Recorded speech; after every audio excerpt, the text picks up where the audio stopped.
Você sabia que no dia 3 de maio é o dia do parlamento? Tá, e o que é o parlamento? É disso que nós vamos falar hoje aqui no canal Alox. Aproveita e deixa aqui embaixo, anotado, o que você conhece sobre o parlamento, o que é o parlamento brasileiro, qual é a sua participação nesse parlamento, se é de forma direta, indireta. Divulga o nosso canal, compartilhe os nossos vídeos, assim você ajuda o canal a crescer. Somos um canal ainda pequeno, mas temos pretensões muito maiores e contamos com o seu apoio. Então vamos lá. Sou professora de História, minha primeira formação. E essa questão do parlamento, ela faz parte, né, do conteúdo de História, Geografia, Sociologia, toda a área de humanas. Para o meu entendimento, seria uma coisa muito óbvia entender o que é o parlamento. Seria o Poder Judiciário. Né? Nós vamos fazer agora, no dia 3 de maio, 199 anos de parlamento brasileiro. Foi nessa data que foi criado o parlamento para a criação da primeira Constituição brasileira. Tá, ok, isso é básico.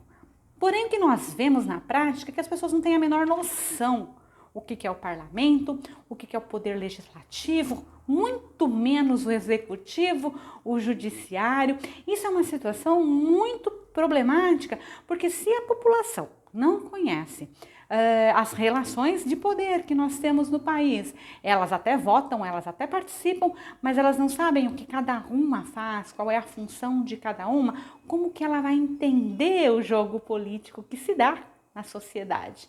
E isso é algo que, na minha experiência, está muito aquém do conhecimento das pessoas. E eu não estou falando da população em geral apenas, eu estou falando inclusive dos professores.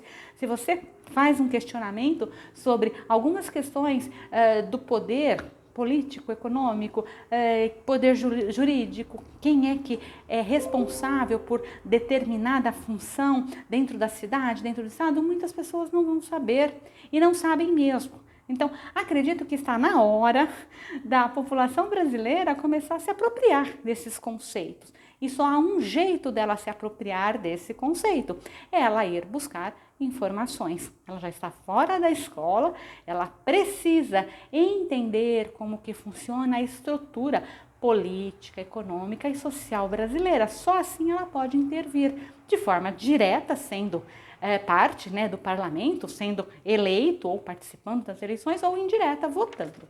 Então, vamos pensar um pouquinho como que é o parlamento brasileiro. Como eu falei, seria o poder judiciário e ele está tanto no município, que é no município a Câmara Municipal, no estado seria o legislativo, as assembleias legislativas e no federal as assembleias legislativas, o Senado, enfim, a população que foi eleita e que faz as leis.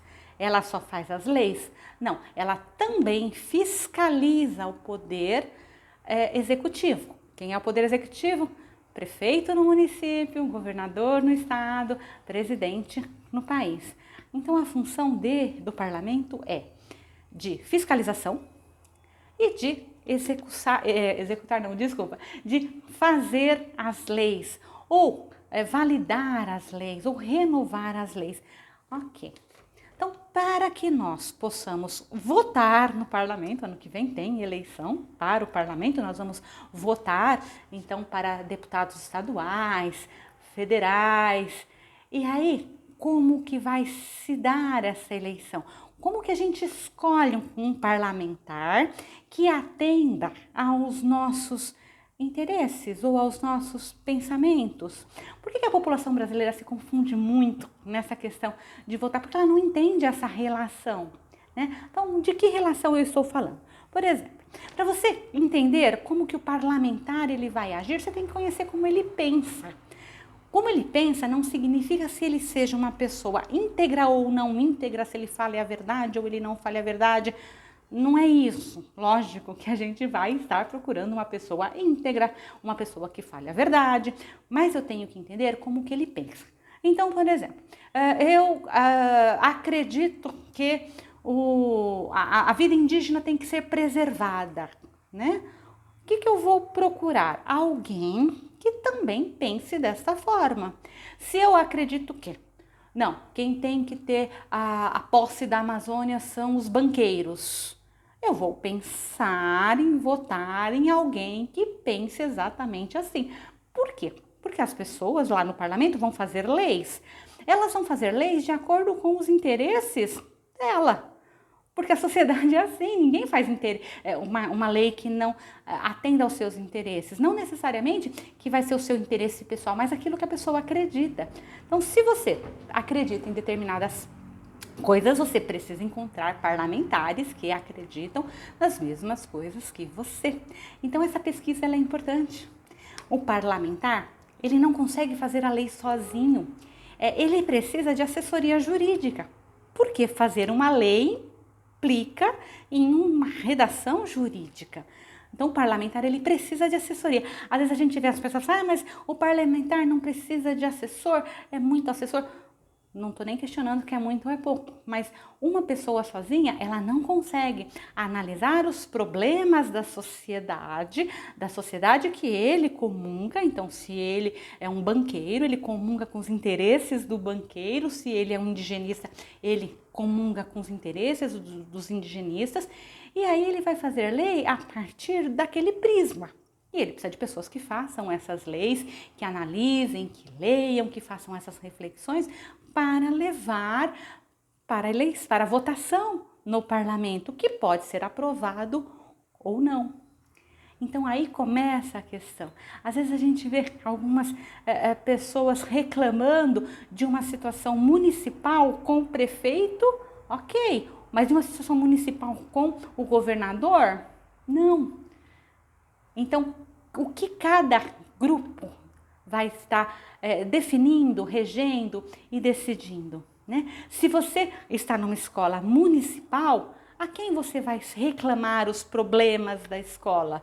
A prefeitura, a Câmara de Vereadores. Se você está numa escola estadual, para quem que você vai reclamar? Para o governador? Para os deputados estaduais? E se a escola é federal, para quem que você vai reclamar? Para a ala federal. Então, isso é muito importante, nós termos esse entendimento. Então, é necessário assessoria para esses parlamentares. O Brasil é muito grande. Talvez, né? Aí é uma questão de se repensar. Há muitos assessores, mas não dá para simplesmente falar, não tem que ter assessoria. Não tem jeito. Como é que a pessoa vai fazer um bom trabalho se ela não tem pessoas para circular pelo estado, ou circular pelo país, ou circular pelo município? Então, cabe à população perceber se esses assessores estão, de fato, procurando os problemas da sociedade, procurando se aquela lei que existe é uma lei que já não tem mais sentido, ela precisa ser renovada. A sociedade muda, às vezes acontece. Há um tempo atrás nós não tínhamos internet, hoje nós temos a internet, então precisa de novas leis para poder gerir a internet. O dia que a internet acabar, precisa de novas leis para gerir a outra coisa que aparecer.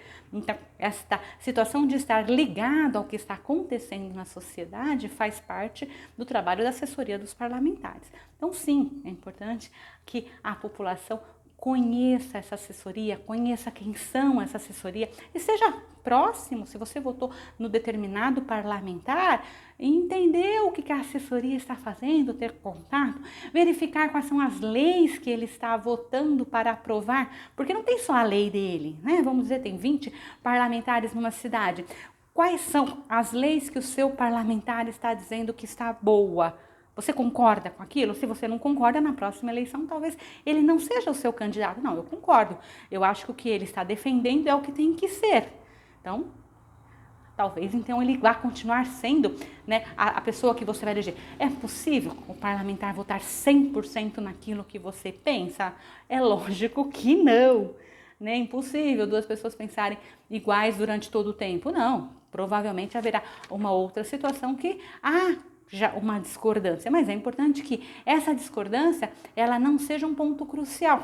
Por exemplo, eu acredito que as terras indígenas têm que ficar com os índios. Aí a pessoa que eu votei resolve vender a Amazônia para os Estados Unidos. Então aquele parlamentar, ele já não me representa. Porque a atitude que ele vai fazer é totalmente drástica. Agora, se ele fizer alguma atitude, mesmo que não seja totalmente a favor dos índios, mas que não destrua toda a sociedade dele, talvez eu possa aceitar ou não. Aí vai depender do meu ponto de vista. Mas para isso acontecer, a população precisa estar atenta, estudar, conhecer, entender qual que é o papel do parlamentar, o que o parlamentar que eu votei está fazendo, a importância da representatividade. Então a gente vota para que eles nos representem, mas nós temos que estar atento. E ele tem também o papel de fiscalizador. Ele vai fiscalizar quem? O poder executivo. Então, se está acontecendo algum problema ali na sua prefeitura, no governo do estado ou na presidência e o seu parlamentar não está investigando, temos que estar atentos. Por que ele não está investigando? Investigar não significa condenar. Isso é uma outra coisa importante de se estar atento. Por quê? Houve aí uma situação de falaram que houve um roubo em tal lugar. Investigar não significa que você já está condenando. Agora, o não investigar significa que você já tem certeza que não aconteceu nada? Ou você está pondo panos quentes em cima da situação? Então, a população precisa estar atenta a esse tipo de comentários. Aí nós temos um grande problema hoje no Brasil, que são as benditas fake news. Aonde encontrar a verdade sobre parlamentares, sobre a política brasileira. Esse é um problema muito grande, porque nós estamos aí numa situação onde há dois polos, um falando A, outro falando B. Importantíssimo, vamos ouvir A, vamos ouvir B. E vamos procurar na internet se aquilo é fake news ou não. Isso é fácil de achar. É só colocar a matéria e perguntar se é fake news. Geralmente a internet, ela mostra isso. Então cabe sim à população brasileira ficar muito mais atenta. O ano que vem faremos 200 anos de parlamento, então é bastante tempo, né? Com certeza a nossa democracia é uma democracia frágil.